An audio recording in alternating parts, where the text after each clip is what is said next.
Hello বন্ধুরা, রুবিস kitchen চ্যানেলে সকলকে জানাই স্বাগত। আজকে একটি নতুন রেসিপি নিয়ে আপনাদের সামনে আবারও হাজির হলাম। পুঁইশাক চিংড়ি মাছের রেসিপি।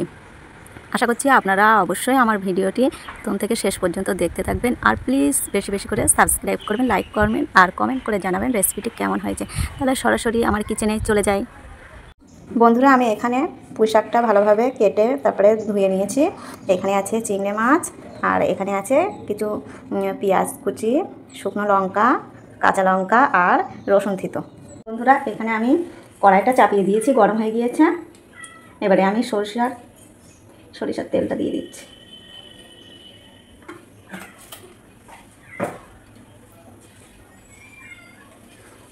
এখানে আমি এক এক করে পেঁয়াজ কুচি,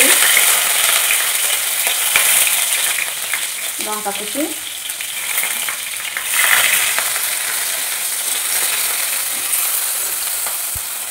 দিয়ে ভালোভাবে আমি নাড়াচাড়া করে নেব।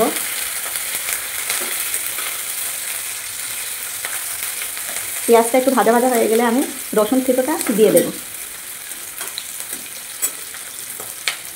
এখানে আমি রসুন থিতোটা দিয়ে দিচ্ছি, দিয়ে আবারও ভালোভাবে নাড়াচাড়া করে নেব। এখানে আমি 3 টুকরো শুকনো লঙ্কা দিয়ে দিচ্ছি, দিয়ে ভালোভাবে পেঁয়াজ রসুনের সঙ্গে নাড়াচাড়া করে নিচ্ছি। এখানে আমার ভাজাটা একদম কমপ্লিট হয়ে গিয়েছে। এবারে আমি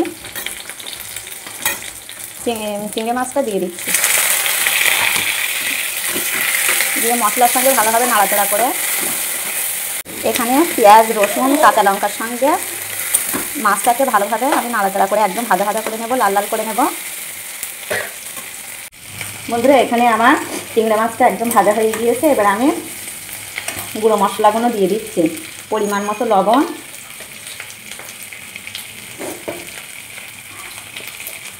হলুদ,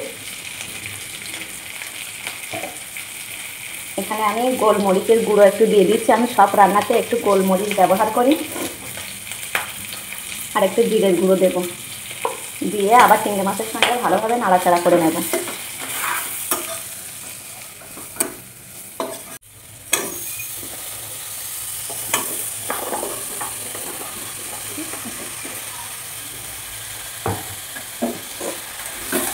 এবারে আমি পুঁইশাকের সঙ্গে মশলা আর মাছগুলোকে ভালোভাবে নাড়াচাড়া করে নেব।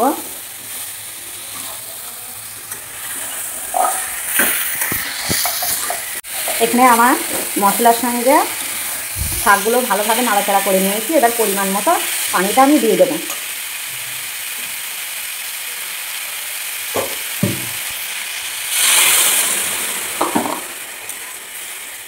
এখানে আমি 1 মগ পানি দিয়েছি। এবারে ভালোভাবে নাড়াচাড়া করে নিয়ে আমি ঢাকনাটা দিয়ে দেব।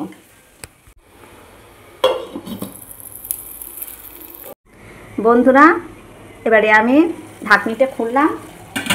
10 মিনিট পরে এই দেখুন কেমন হয়েছে।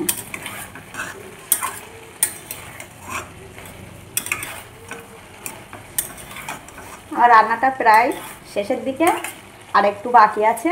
সামান্য পানি দেব, দিলে কমপ্লিট হয়ে যাবে।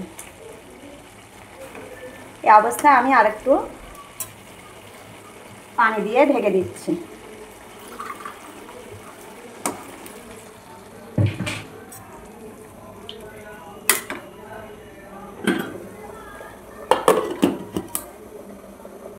বন্ধুরা, আমি এবার ঢাকনিটা খুলছি। এই দেখুন পুরো একদম রেডি হয়ে গিয়েছে আমার চিংড়ি মাছ দিয়ে। আমার রেসিপিটি এখানেই শেষ। আবার পরের ভিডিওতে দেখা হবে। ততক্ষণে আপনারা সকলেই ভালো থাকবেন।